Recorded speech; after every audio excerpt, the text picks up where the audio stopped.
to Ms. J.L. Belon. Thank you, Chandra, and welcome to our AFP members and our guests. We're so glad to have you join us today. October is Ethics Month for AFP, and that's why we're so lucky to have Mark here with us today. Before I introduce Mark, I have a couple of committee announcements. Some of our board chairs would like to share with you some news regarding the committees that they're chairing. So I'd like to invite first Devin Dominguez to talk about Tampa Bay Philanthropy Week, and then Alicia has some comments to share for our Be the Cause campaign. And then if we do have Linda with us for the IDEA committee, then we welcome Linda. And if Linda's not with us yet, we can certainly go back to Linda at the very end. So again, I'd like to welcome Devin, one of our co-chairs for Tampa Bay Philanthropy Week. Good morning, everyone. I have to tell you that I'm at the Community Foundation of Tampa Bay's new office space in St. Pete, and they have a wonderful coffee bar, and we are here recording the first episode of our podcast for Tampa Bay Philanthropy Week, and Wilma Norton of the Community Foundation is our host. And I want to first thank everyone for submitting your stories at philanthropytampabay.org.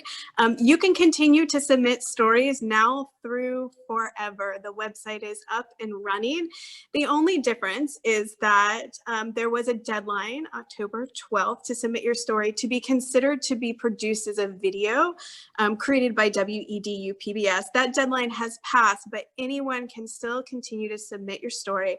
And I encourage you to please submit your story, because Philanthropy Week, which starts November 9th, we have paid advertising that will go out. And we also have an in-kind sponsorship with WUSF, who will be promoting on the radio, directing people to go to philanthropytampabay.org. So you can still get lots of exposure for your stories by submitting them at philanthropytampabay.org. And I'm so excited for you to see all the multimedia content that we're creating. Thanks to our sponsors for hanging in there with us during this different year, a different approach to NPD. And as Mary Lee just said, there are still sponsorships available. So if you have a little bit of extra money in your budget, we'd love for you to consider sponsoring Tampa Bay Philanthropy Week. Thank you, Devin. And we certainly want to extend a thank you to the Community Foundation of Tampa Bay for hosting the podcast, serving as our title sponsor, and being a longtime partner with us on what has previously been known as National Philanthropy Day. So thank you so much to Community Foundation and all of our sponsors that have signed up to support us this year during such a difficult year.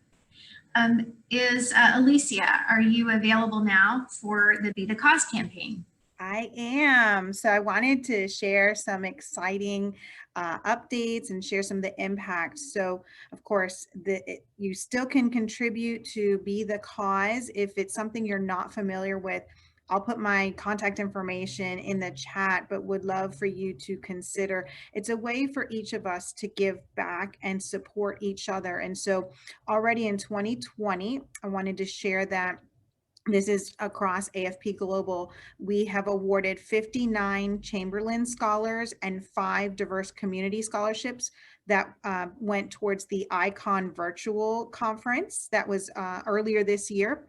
For the ICON summer sessions, we awarded 53 scholarships, and those were specific to those professionals that had been impacted by COVID-19. Maybe they were furloughed or let go from their positions, and young professionals. So great impact there. And then for last week, we had the AFP Lead conference. And because of supporters that contribute to Be the Cause, we had 22 Women's Impact Initiative cohort scholarships, 10 Levy Emerging Leader scholarships, and 51 diverse community scholarships that were awarded. So kudos for those of you that participate. Thank you so much for your support.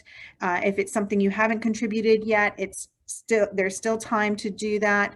I know for me, the easiest was to become an Alpha Society member, which means I make a monthly contribution. It comes out automatically, and it was super easy. So thank you to those folks that have contributed, and appreciate your support. And thank you. Thank you, Alicia.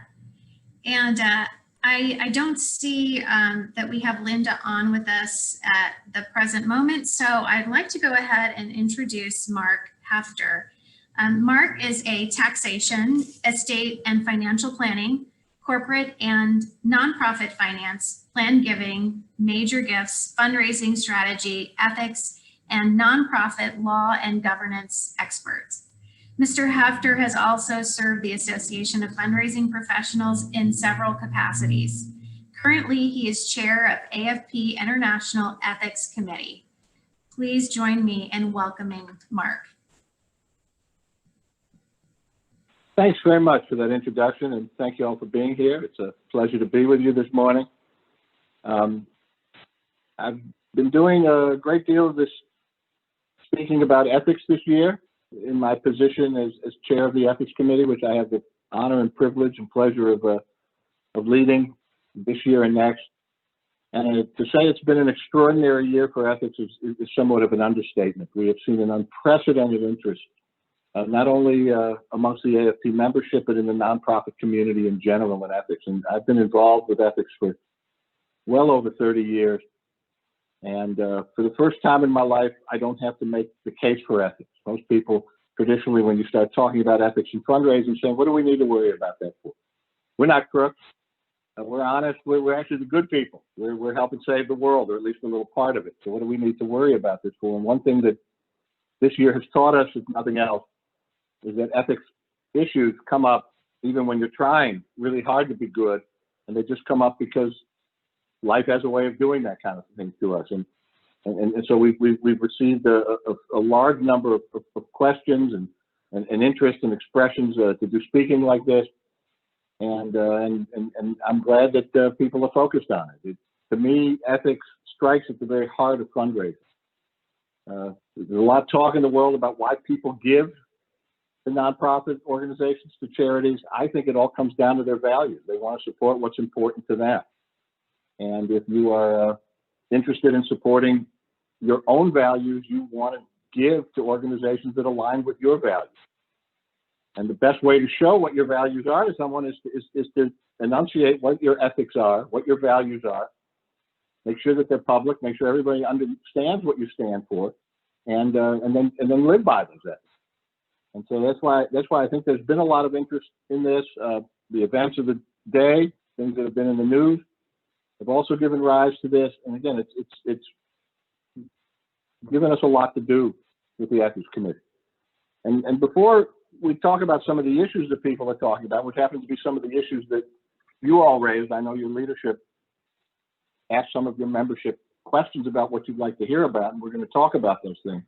But I'd like to talk first about what the Ethics Committee does, because a lot of our members aren't 100% clear on that subject, and I want to make sure that everybody knows what we do at the Ethics Committee, and so that you can take full advantage of this benefit of membership in AFP, and a benefit that I think is probably one of the most important benefits of membership. We are a resource to the membership and the nonprofit community at large, and we want everyone who's in our ambit to take advantage of that as much as possible. The Ethics Committee basically has two charges. The first is to maintain and enforce the AFP Code of Ethics. I'm sure you've all seen it. If you haven't seen it, you can go on the AFP website. It's featured there prominently.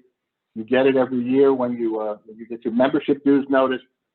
And if you can't find it there, just simply type in AFP Code of Ethics or Association of Fundraising Professional Code of Ethics, and you'll get more copies of it than you ever dreamed imaginable. The Ethics Code currently consists of 25 sections. They deal with most of the common ethical dilemmas that fundraisers encounter during their professional work. They deal with fundraiser compensation, with dealing with the legal aspects of fundraising, with conflicts of interest, with maintaining confidences, with who owns various intellectual properties related to fundraising, with dealing with difficult donors and difficult money, which we'll talk about in a few minutes, and other things like that. The Code of Ethics has been around since 1960, the first, and to my knowledge, only formal Code of Ethics that applies to the fundraising profession. And it is not only a standard amongst the AFP membership, but a number of organizations have adopted it voluntarily, and as well as a number of other professional fundraising organizations as well. It is modified from time to time. The last time it was amended wholesale was in 2014, and we have a subcommittee of the whole committee looking at the code right now, and should have some recommendations shortly that we may be sharing with all of you about some changes to the Code of Ethics, because there's a growing consensus that some of these new developments that have occurred in the last 6 to 9 months aren't adequately covered by the code, and we want to make sure that we're upfront about how the organization AFP feels about those things. We also enforce the code. When you pay your dues, everybody knows about signing checks, but you also sign something else at the bottom of your membership form, which is your agreement to be bound by the Code of Ethics, that you will live by them, and that you can be subject to sanctions if it's found that you aren't doing so. Fortunately, we don't have to do a lot of that. We don't get a lot of violations, and those violations rarely rise to the occasion where we have to actually go through some sort of formal proceeding to discipline somebody about them. But when that happens, we do. And we do have several sanctions, including reprimanding people, warning people, suspending, or even terminating their membership in AFP if the violation is serious enough. And that takes up some of our work, but the majority of our work is with the second function, and the second charge that we have as a committee, and that's sort of to be a resource to the membership and the community at large of fundraisers about ethics, to provide as much information as we can, not only about what the code says and what it means, but also how, more importantly, how to arrange your professional lives and your organizational, institutional structures so that you can create your own set of ethics by which to live and work, and how to implement them. And this kind of speaking engagement is part of that. We also publish a number of things on the AFP website in publications like Advancing Philanthropy and other things. And we try to include as much educational information as possible, because we believe that once people know what's going on and how to do these things that they should be doing in order to behave ethically, that they'll do so. Again, we have received an unprecedented number of requests, individual confidential requests from people from the field who have ethical issues and want some help on how to deal with them. We've had an unprecedented number of requests to do speaking, to write about some of these issues, and again, that's a good thing. It shows that people are focused on this, and we're happy to help. One other thing that we're seeing, and this brings me to the bulk of what I wanted to share with you today, is that we're seeing a lot of issues that we haven't seen a whole lot before. We've seen them occasionally, but they're coming up with greater frequency, and I think that has something to do with the fact that we're living in extremely unusual times. The pandemic, some of the issues that came up this summer with issues of social justice have brought a lot of issues to the fore that have affected nonprofits, again, in ways they didn't even expect. No one was trying to behave unethically. It just happened. And they're having to deal with these things, and they're looking for some assistance as to how to respond. And again, these happen to be a lot of the things that you all raised when we were planning this program. So if I was going to go through some of the 4 or 5 main issues that we're talking about, not just in Tampa and in the Tampa Bay area, but all over the country, related to these issues that have come up, again, largely because of current events. One that comes up often that you all raised is what happens when people change jobs. they have relationships from their previous employment, and those things may or may not continue in their new position. What is the ethical position on that? The Code of Ethics is pretty clear. What you obtain in terms of information about your donors and prospects for one organization is the organization's property. And the rules of ethics say that fundraisers shouldn't transport that information or use that information to the advantage of another organization. So if you have relationships with people from your past organization, you are not supposed to encourage them to give to your new organization or try to reestablish relationships with them on your own that might lead to them supporting that other organization. In fact, we've had a number of cases where again, this has happened inadvertently, where people have left organizations. They had a very close relationship that went way beyond the professional with fundraisers, and the donors actually sought the fundraisers out. And what the explanation to the Code of Ethics says is that it's okay for that donor to seek out your new organization, but you have to hand them over to another fundraiser. You should not be working with them. And the code is very clear and explicit about it. Again, that's the textbook rule.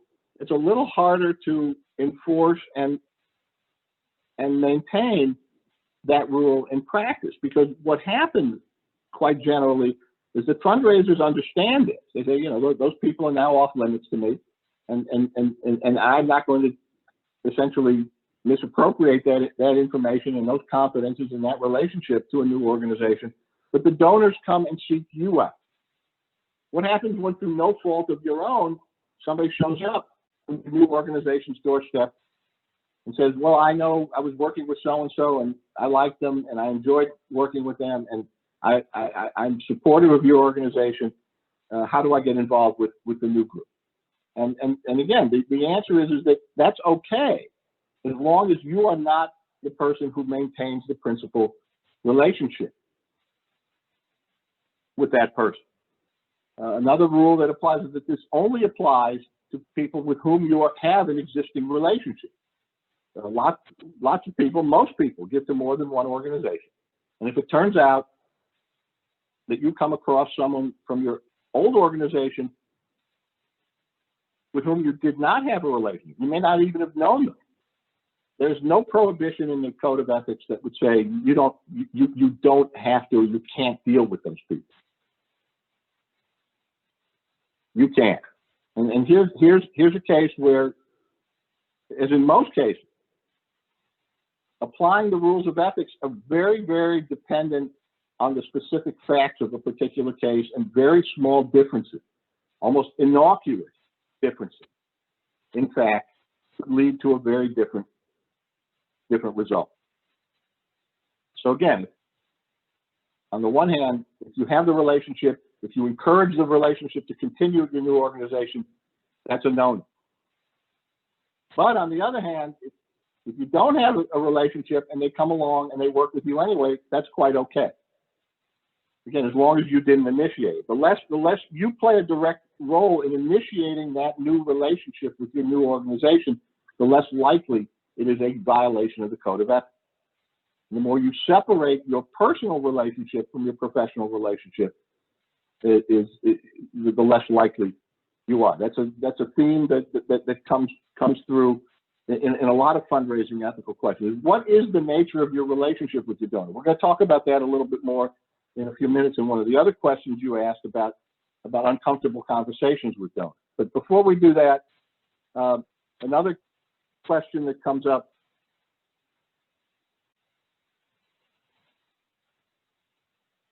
Well, before I do this, somebody asked a question in chat about what happens if the relationship you have with a donor is more transactional, like an event sponsorship.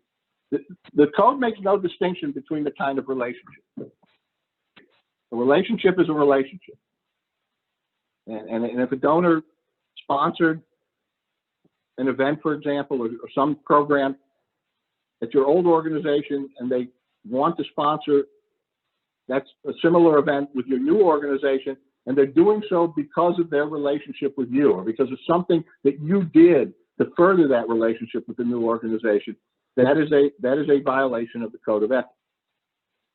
Again, if they just come along and they happen to be there and you're not involved, there's nothing wrong with it.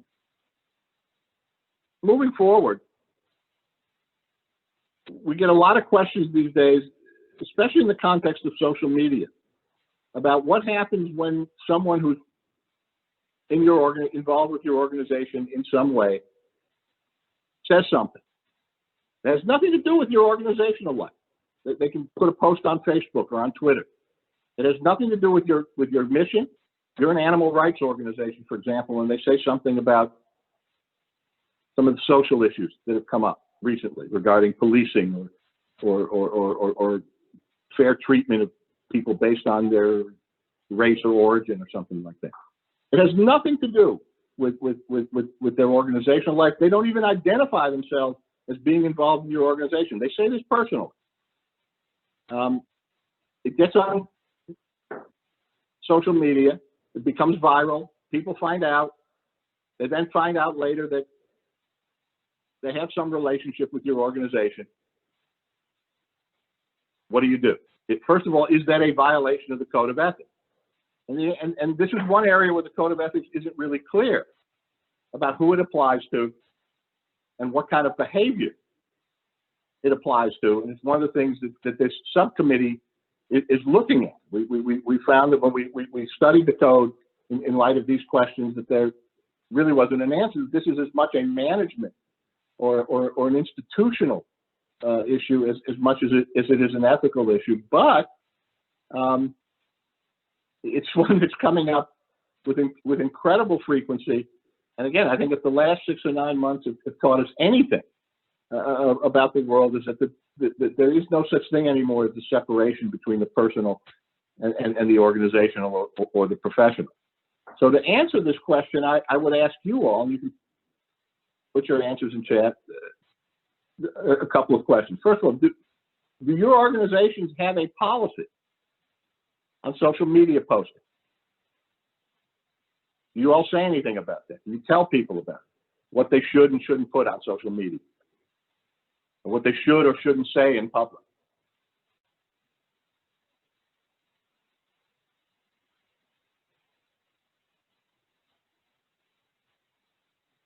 I see one that says we have one for staff and board, which is good. My next question would have been, who does it apply to? Is it just fundraisers? Is it all staff? Even the IT people, the HR people? Does it apply to board members? Does it apply to donors? Third question is, are you telling them about this and discussing this with them and training them and making them aware that this could be a problem? That while they're entitled to their personal opinions and their political opinions, what they say can hurt your organization.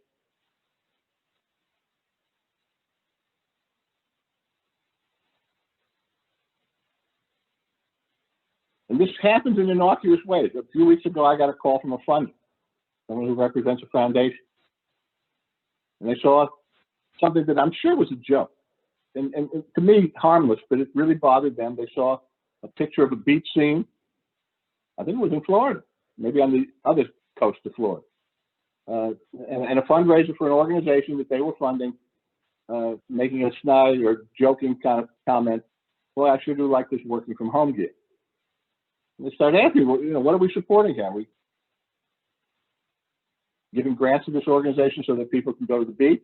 And again, I tried to walk them off the ledge and said, this probably just is a joke. They're really working. They're really doing their stuff. They know what they're doing. But again, who wants that kind of trouble?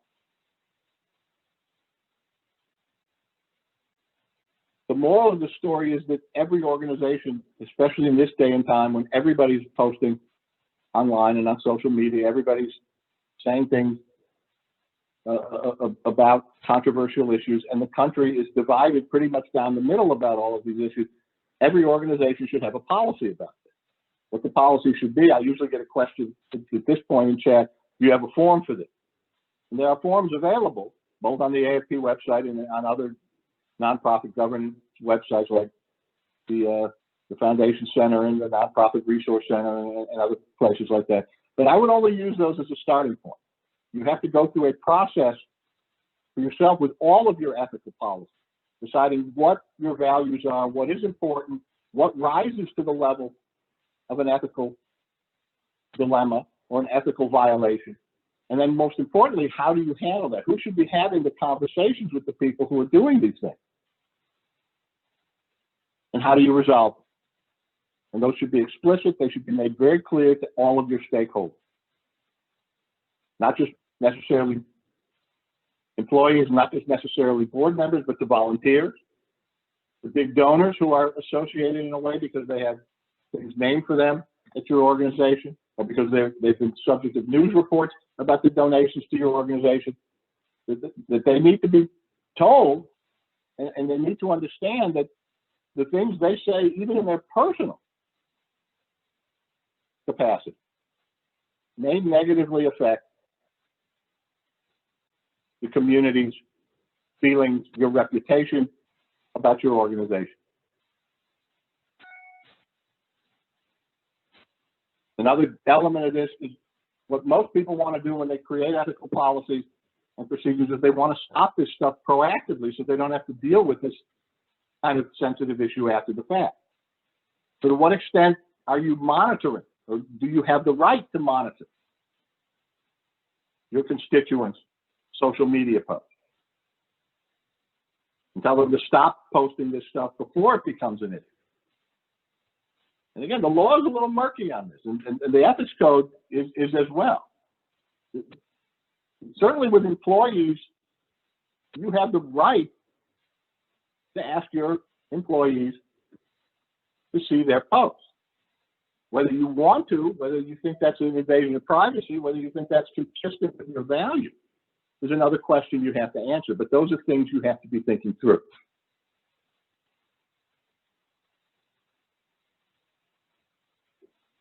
And this is like all ethical questions. There are no right or wrong answers. There are no easy answers. There are no binary answers. There's no yes, we do this, no, we don't. No, we don't do anything. Yes, we go all in. Most ethical questions are answered on what I call a continuum. You can be at one end of the spectrum where you do nothing. You can be at another end of the spectrum where you do everything. And usually neither one is good. This is no good doing nothing because violative of other values that your organization has that you may have personally. And it's also very expensive. I get complaints all the time when I speak. They say, Mark, that was a very nice presentation, but if we did all the things that you say we should do, we never have any money to do anything else. And I don't advocate that by any stretch of the imagination. I believe that if you think about this the right way and you carefully craft your policies and procedures for ethics, you can do this on a low cost, low investment basis.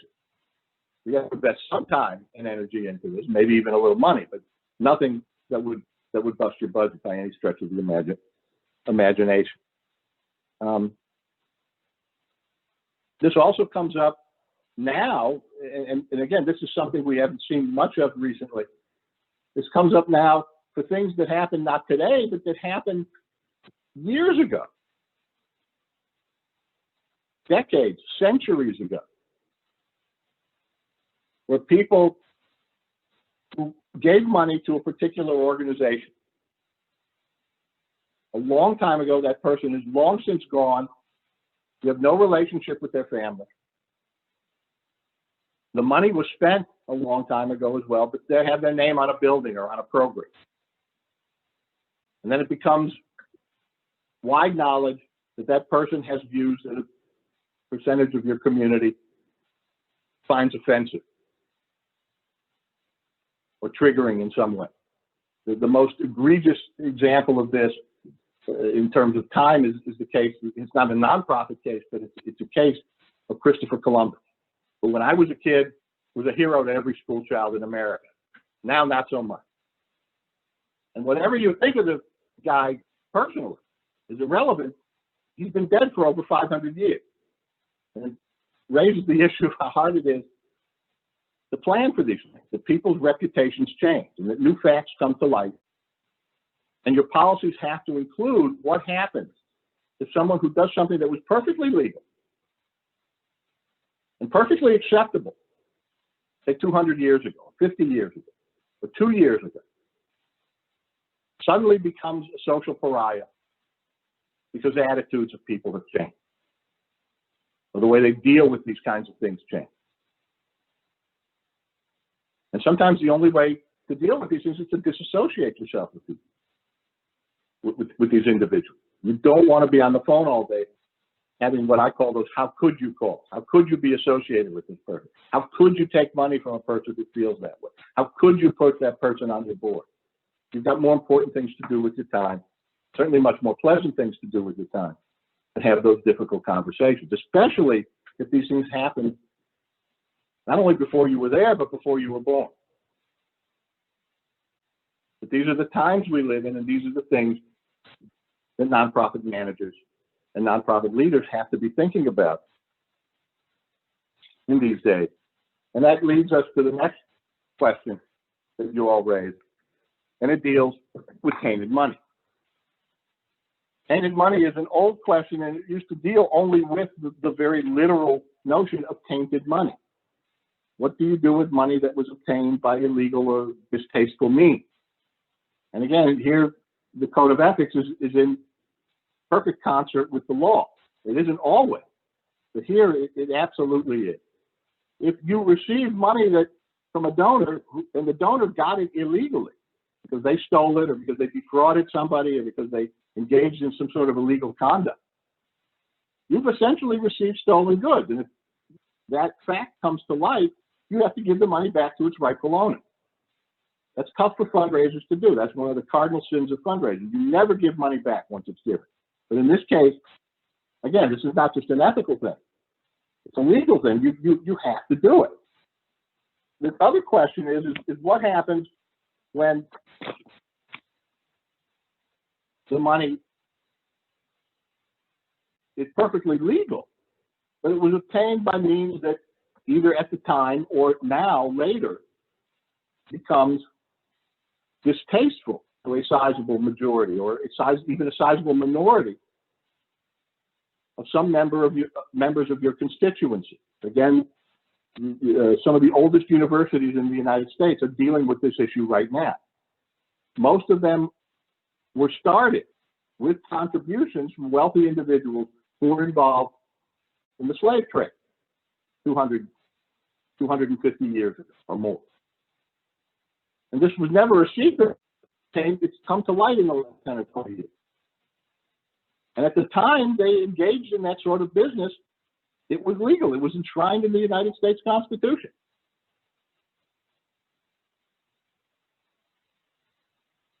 And even then, a lot of people were against it. I assume, and I hope everybody is against the notion of trading in other human beings today. And they're getting a lot of criticism for this. And they're having to deal with this, again, 2 centuries or more after the fact. And at a time, again, when giving the money back is simply not an option because those people aren't around anymore. And nobody even knows who their descendants are. I don't envy those people for having to deal with this, but that is something they're having to deal with today. And that leads us to another point about this, is that what we're seeing more questions about these days is not tainted money, but tainted donors. Well, the money's perfectly legal, perfectly moral, but the donors in their personal life, again, it's something that has nothing to do with the organization or the organization's mission, take positions that some section of the organization's community finds offensive or distasteful. The rules of ethics, again, say the same thing. You don't want people involved in your organization who are behaving in ways, even personally, that are inconsistent with your values. And it's a practical matter more than anything else. You don't want people calling you saying, as long as you're associated with that person, I'm not going to be involved anymore. I'm not going to give anymore. So your procedures and policies have to have a way, or should have a way, in cases where this really becomes an issue. disengage yourself, to take names off of buildings, to take names off of programs, to take away certain types of donor recognition. If you can't give the money back, use it in alternative ways that are antithetical to what they were preaching or are preaching. Those are hard things to do, but sometimes it's the only way to keep your organization viable.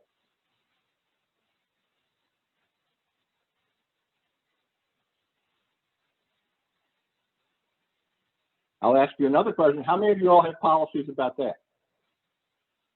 What to do when you name something for somebody? And it turns out they go to prison a few years later for something, anything, or they say something that a lot of people find beyond the pale.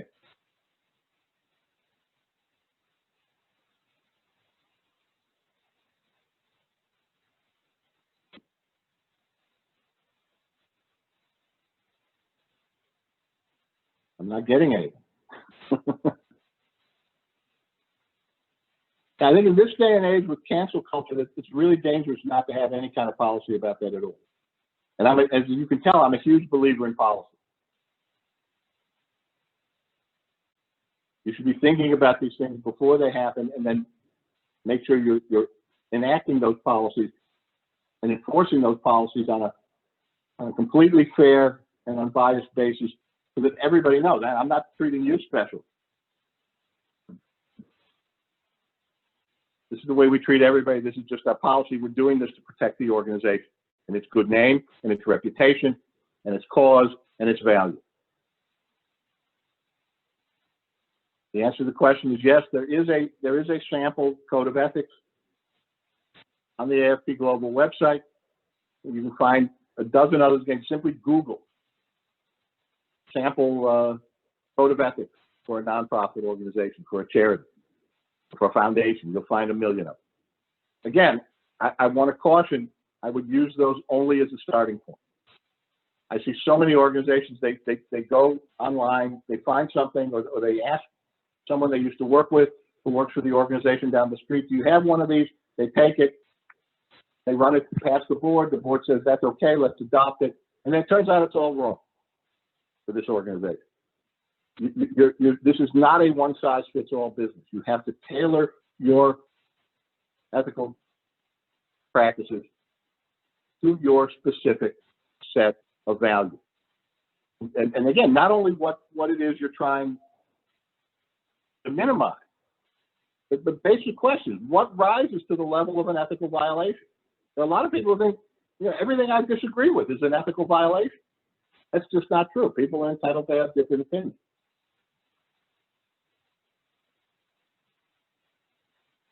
A lot of people are also good about talking about what behaviors are prescribed, but they don't have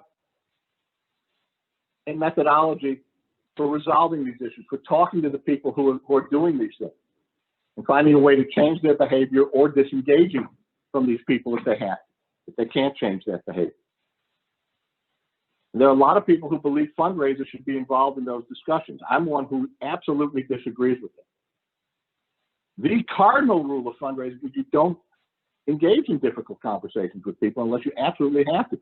And you certainly don't run the risk of offending anyone.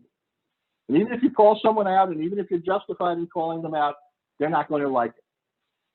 And if you have a continuing relationship with this person that depends on your continuing to ask them for support for your organization, you want to be the last person having this talk.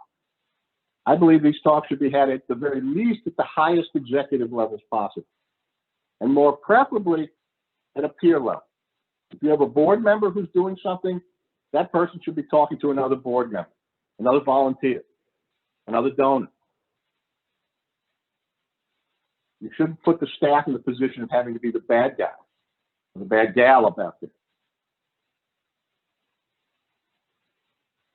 I got another question in the chat. What is my recommendation for length of time? I've actually written about this in Advancing Philanthropy, I think 1.5 years ago. My recommendation is as short as you can get away with. Things change. I believe the same thing about endowments. I know donors love endowments. And sometimes they won't give unless they know that that money is going to be used in perpetuity to support whatever it is they want to support. But the fact is stuff changes and needs change, and how much these endowments put out can change, and how much the need for a certain level of funding changes. Buildings change. You think a building is forever, but they always need to be upgraded and repaired and fixed. And it's hard to raise money to fix a building that's already named for someone. No one wants their name on the wiring that's behind the sheetrock. You know, that, so I always advise, make this as permanent as you absolutely can. If you have to make them permanent to save the gift, make sure you have some kind of a way out, so that you don't have to do exactly what the donor says forever, because that's just going to lead to difficulty down the line. You're going to have what we call zombie endowments or zombie buildings, things that can't be fixed because no one will support the repair of those buildings because they have somebody's name on it from 50 years ago. Endowments that can't be used because you no longer have that program, or it's no longer practical to do it. Put something in your agreement to say we will do our level best to keep this going forever. But if for some reason, you know, you create a fund to cure or treat breast cancer and they find a cure, what happens to the endowment? Nobody's working on that anymore. We beat that. We moved on. You have to have some kind of way out, or have it so general to say, yeah, for the general support of the organization that you'll always find something to do. And I will mightily. Then you just have to make a decision. Is taking the money worth that risk? On buildings, I tell people not to go more than 25 or 30 years, even if they're forced to. That's usually how long it takes before a building needs to be refurbished. For endowments, I say 50 years max. And I try to encourage the people I work with to get their donors to understand that 50 years is still a long time to have impact. And also to understand the difference between money and recognition. The recognition can last forever, but the money has to be spent. Now, someone just put in the chat, we have a 10-year limit on naming opportunities for buildings. That's great. I love that. I wonder how your donors feel about that. But that's a tough one. But as far as I'm concerned, you're fine. Yeah, it's tricky. Came the response. But again, I think if you adopted a policy like that going forward today, your organization, we're not going to name anything for anyone for more than 10 years. Or we're not going to allow anybody to create an endowment that lasts for more than 25 years. You pick a number that you're comfortable. It's not going to take very long for the word to filter through your donor base. You're not doing anything special to treat them badly. This is just how you do it. It's an organizational priority. You can enunciate the priority, and most people will understand it. And for the few that don't, you have to decide how you want to work around it. But it is really dangerous to tell somebody that you're going to do something for them forever, with no exceptions at all. Because forever means forever. That's a long time, and stuff changes. Speaking of designation, we're getting a lot of questions, especially this year, especially in connection with the pandemic. At the beginning of the year, at the end of last year in 2019, a lot of people raised money for things that they thought they would use later on this year. A common question we're getting is about organizations that deal with children in need. A lot of organizations before February raised a lot of money for summer camps. Well, summer camps didn't happen this year because of COVID. There's lots of money hanging around. These kids have other needs. Some of them can't get online, can't even go to school because they're going to school remotely and they don't have the kind of internet access that allows it. And we spend the money on something else. The code, again, is very clear about this. It says if you promise a donor to use money in a specific way, either through a gift agreement or through your marketing materials to say, we're going to do this way no matter what, then you have to do it. And if you don't do it, you have to give the money back. Again, you have to violate that cardinal rule of fundraising.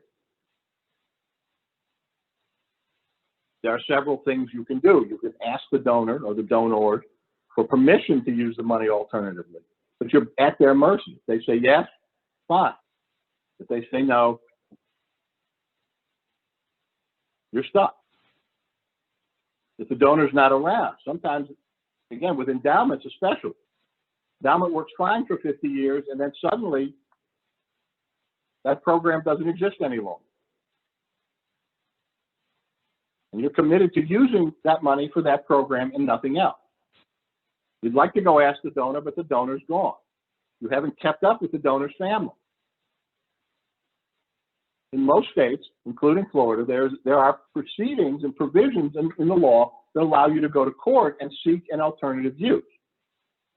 But that takes money and time, and it's not a sure thing.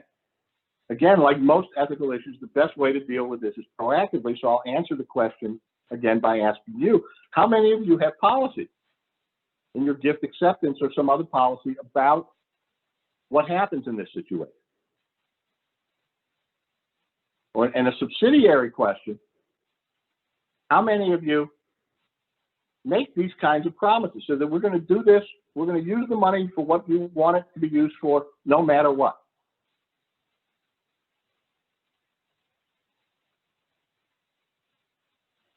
I would recommend two things. If you don't have policies, or if you do and you want to review them, don't make any promises you can't keep. Tell people, we're raising money for X, and we're going to try our darndest to use that money for X. But if for some reason we can't,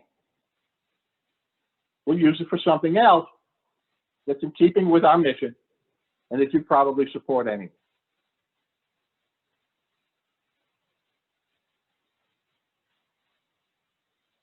And again, here are little differences in what you say, what you put in your material, your fundraising marketing material, in your appeal, what you put in the language of your gift agreements, if you have gift agreements.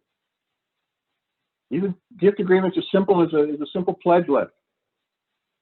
How you write what your obligation is very, very important. And if you say, we're going to use it for this, and you don't say anything else, you've made a promise. You've made a legal binding agreement that binds your organization to do use the money as you said you would.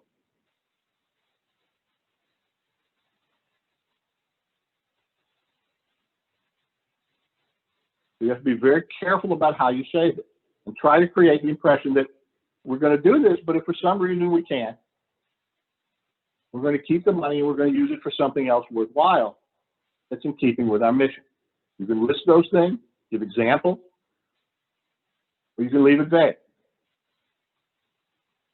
You say, we're going to try to use this money for camps, but if camps don't happen, we're going to help these kids in need. That is not a binding promise. That's a conditional promise, and it allows you a way out. And again, I recommend everyone have literature like that. It says that because, again, I think the members of the Ethics Committee have had 20 conversations like this at least with organizations that that raised a lot of money, thought they were going to spend it in the middle of this year on something, and couldn't because of COVID. Same thing applies with sponsorship to events. We're getting a lot of questions about that. We planned our event last November. It was supposed to happen in May. It didn't happen. A lot of people gave us money for sponsorship. They bought tables and dinner.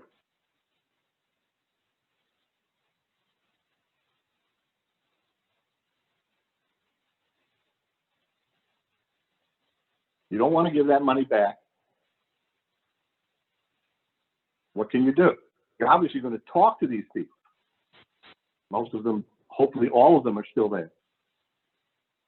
But again, you could also put something in your agreements to say, if this doesn't happen for some reason, we have another mechanism for dealing with it.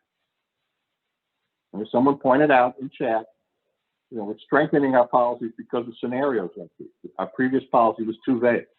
So this is no place for vagueness. You want everybody to understand. I find that when you talk to aggrieved donors, even if you're clear with them, they'll say, well, you didn't tell me this. If I'd known, I would have never done this. If you have something clear in writing that you shared with them and that you discussed with them, it's much easier to have a conversation with them than if they're right.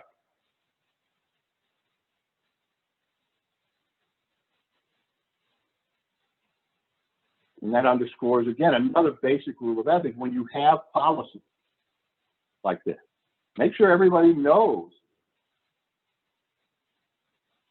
what they are. Make sure everybody knows that they're clear. And everybody sure that everybody knows that you're going to enforce them uniformly.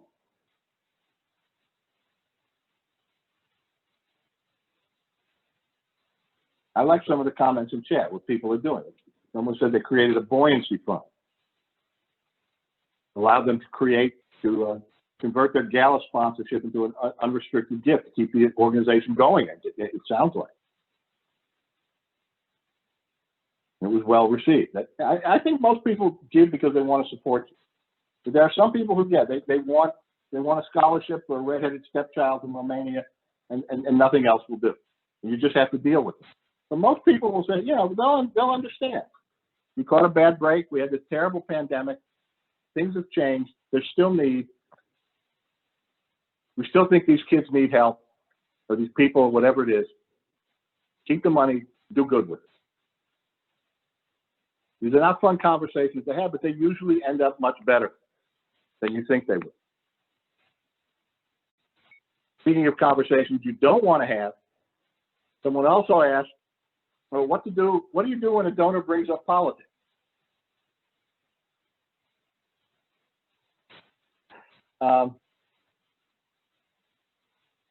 Again, I'll throw that back to you. What do you do in a situation like that? If someone puts smile and nod, and that's my advice. Smile and nod. Even if you know the person intimately, if they're your best friend, and you know how they feel and you feel the same way. Don't talk about it. It's because they may talk to someone who doesn't agree with you, who also supports the organization, and when they find out you don't agree with them, you'll be in trouble with that. There's someone else there's an old saying, you never discuss politics or religion. I think there's 10 other things you can add to that these days. And the truth is, that's not what you're there for. I always find myself making in situations like this when I get into difficult conversations with people. I'm not there to talk politics, the last night's ball game, or the weather. And I think a lot of fundraisers get confused about this. You know, they're always told by people who train fundraisers, you're supposed to be nice to everybody. You're supposed to be friendly with them. Being friendly and being friends are two different things. You have to be friendly with people, nice, pleasant, whatever business you're in. I always advise fundraisers, remember why you're there.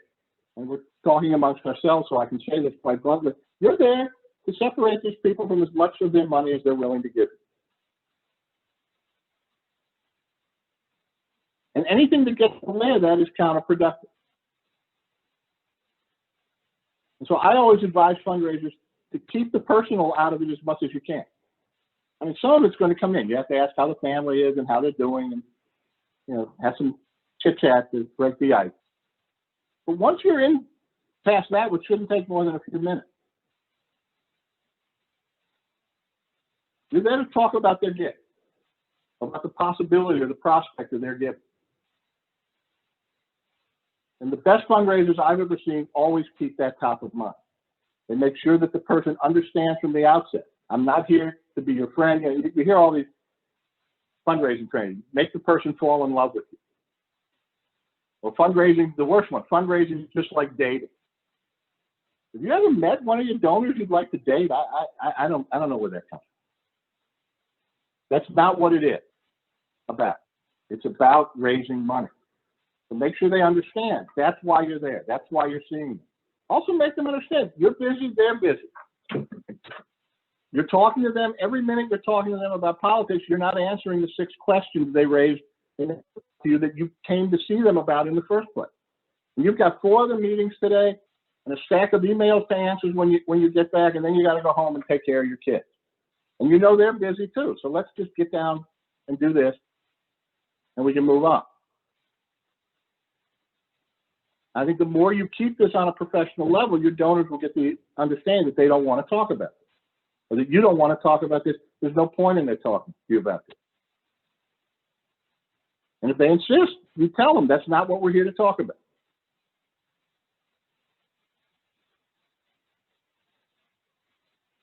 I know that's difficult to do, but I've seen fundraisers do this all the time, and they do a great job at it. The more you keep on the program, the fewer kinds of conversations that you'll have like that. I find that in my experience, when you have conversations like that with people, it's because you haven't set those expectations up at the beginning that you're here to talk about their problems or their issues or their questions or their desires or hopes, and not about something else.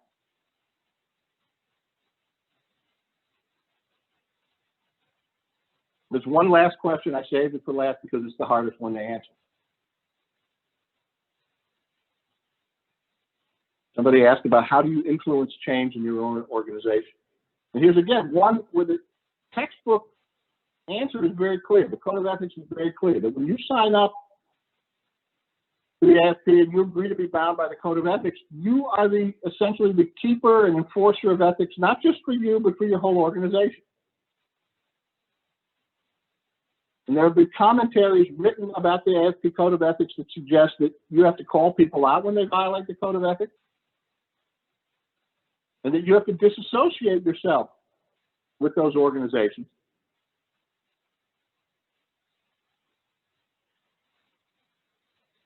when they don't change their behavior. And again, that's the textbook answer, but that's a lot easier said than done. That's easy to do if you're the CEO or the board chair of an organization. You can call people out, get in their faces. But if you're second assistant deputy fundraiser, 3 months on the job and you have bills to pay, that isn't so easy to do.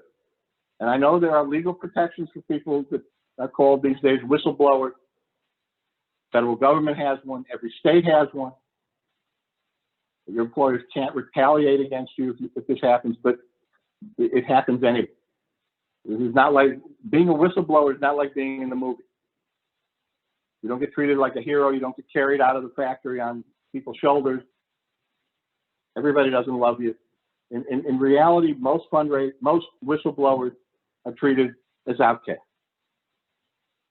They usually wind up disassociating themselves either voluntarily or not from the positions that they blew the whistle on. And when word gets out that they did this, they have trouble finding work elsewhere. If you need work, if you didn't marry well or win the lotto or do something like strike oil in your backyard, you're going to have to work. This is a very, very difficult question to speak truth to power. It's not something that people want to hear. And so my advice is, if you're going to do this, be absolutely sure that what you're talking about is a serious ethical violation or legal violation. And talk to a lawyer or somebody who knows about this if you have to be sure. Make sure you have ironclad absolute proof. Make sure they can't come back and blame you for this or cast aspersions on you otherwise. And be prepared to face the work. Your co-workers are not going to rally behind you. They're going to be worried about their own skin. They're going to run away. And the rest of the world isn't going to be much more helpful. There are organizations, fortunately, other nonprofits that raise money, just like you all do, that are out there to help on a pro bono basis people get through this. Associate with them.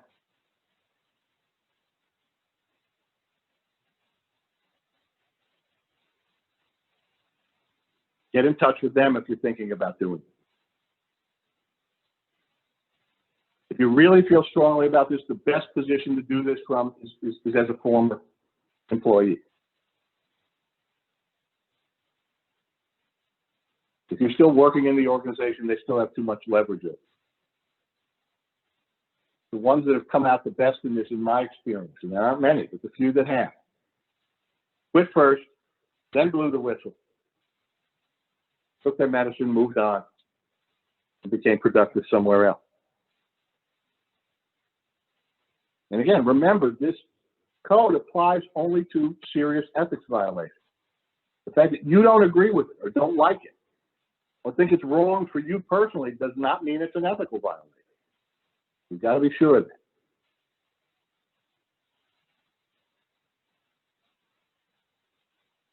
The other thing is again, since the Congress passed Sarbanes-Oxley law in 2002, which mostly applies to corporations, but the one section that does apply to nonprofits is that every nonprofit has to have a whistleblower policy.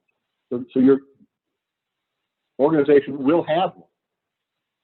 Whether they'll use it fairly is another story. So I would phone up on that too before you take any steps. I had a question about face-to-face meetings during the pandemic. Raises several questions. The first question is, who's at risk as a result of a face-to-face meeting? What happens if you work for someone who says, I don't care about this pandemic. We need to go out and see people in order to raise money. You're going to see people. You happen to be someone who's at risk for COVID.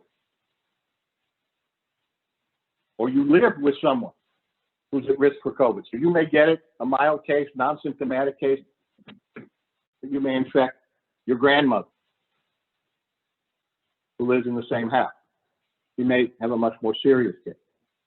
That's as much an HR issue, I think, as an ethical issue. But obviously you don't want to run the risk of doing that. The other question is again, most of the people I've dealt with in my life about making gifts are in their 70s and above. And just by virtue of their age, they're all at risk. You want to run the risk again. You may be 28. You may be asymptomatic. You don't want to go to a nursing home like a lot of fundraisers do, like a lot of planned giving officers I know used to do in normal time. And get the whole building sick. Frankly, I haven't seen a lot of that. I think most charities have been pretty responsible about it. They're really limiting their engagement. They're doing a lot of this Zoom calling. When they do have face-to-face meetings or events, they are limiting the numbers. They're limiting how long people can spend time together. They're enforcing things like social distancing. They're enforcing things like wearing masks.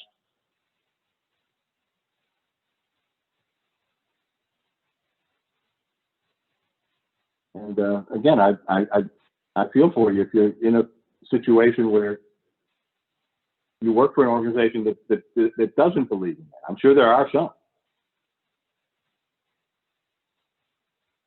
And it's very tempting not, especially if you're a major gift fundraiser or an events fundraiser, very tempting to say, hey, you know, we know what's going on, but we're not working right now.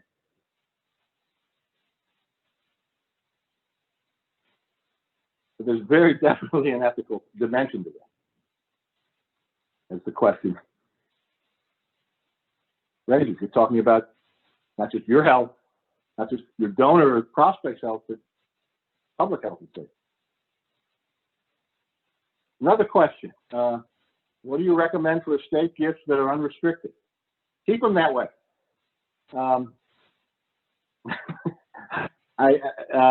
Nothing like unrestricted money.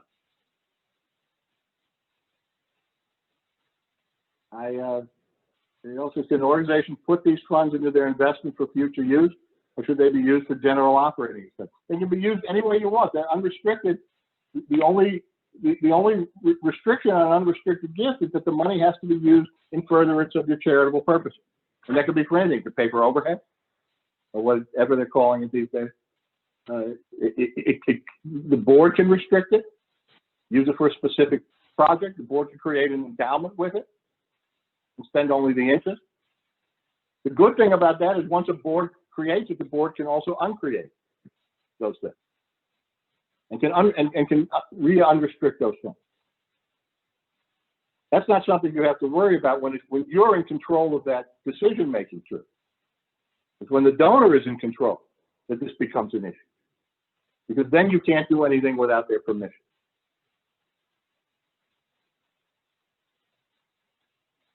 My predecessor as chair of this ethics committee, Robbie Healy, has this saying where whenever you have a question that may have an ethical or moral or management or donor relations type dilemma, you should ask yourself 3 questions. Don't do anything unless you get the answer no to all 3 questions. The first one, is it illegal? The second one, is it immoral? And the third one, is it stupid? And in this case, using unrestricted money any way you want to in furtherance of the charitable purpose is legal. It is moral.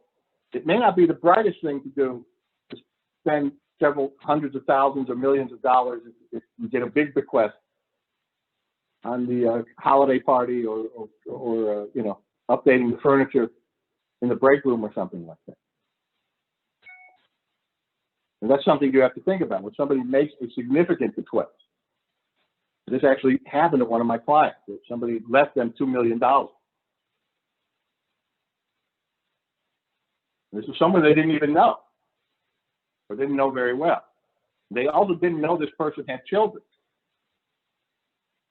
They spent the money basically on their overhead. And one of their kids showed up on their doorstep 2 years later, asked, "What'd you do with my mom's money?" And they weren't expecting to hear that we paid the staff with it. And they had a lot of trouble with this person. That's something else you have to think about. Again, you don't have to use the thing for one or the other. You can restrict some of it, keep most of it unrestricted. That might make somebody happy. These are never easy questions. There's always something else to think about. And again, it's a special problem in an age of COVID. Getting questions this year at the ethics committee that we've never heard before, that are existential to fundraising. People are calling and asking, should we even have fundraising conversations? Or they're calling us in a panic saying, our board said there will be no fundraising until there's a vaccine, because this just isn't the time to talk to people about filthy money.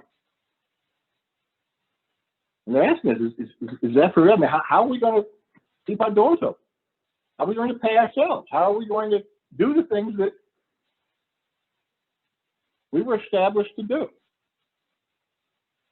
And my personal view on that, and certainly it coincides with the view of the Code of Ethics, there is nothing wrong about asking for money, as long as you do it transparently and clearly and in a way that doesn't offend anybody. And that's appropriate under the circumstance. And you can even ask just for general support and overhead, because that is a real need in a lot of charitable organizations right now. They are not raising enough money to even keep the doors open and the lights on. And if the supporters of this organization want this organization to continue beyond the time there's a vaccine,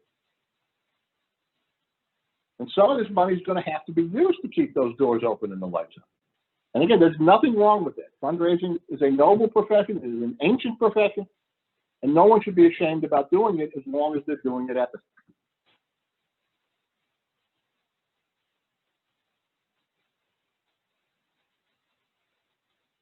That's all I had to say.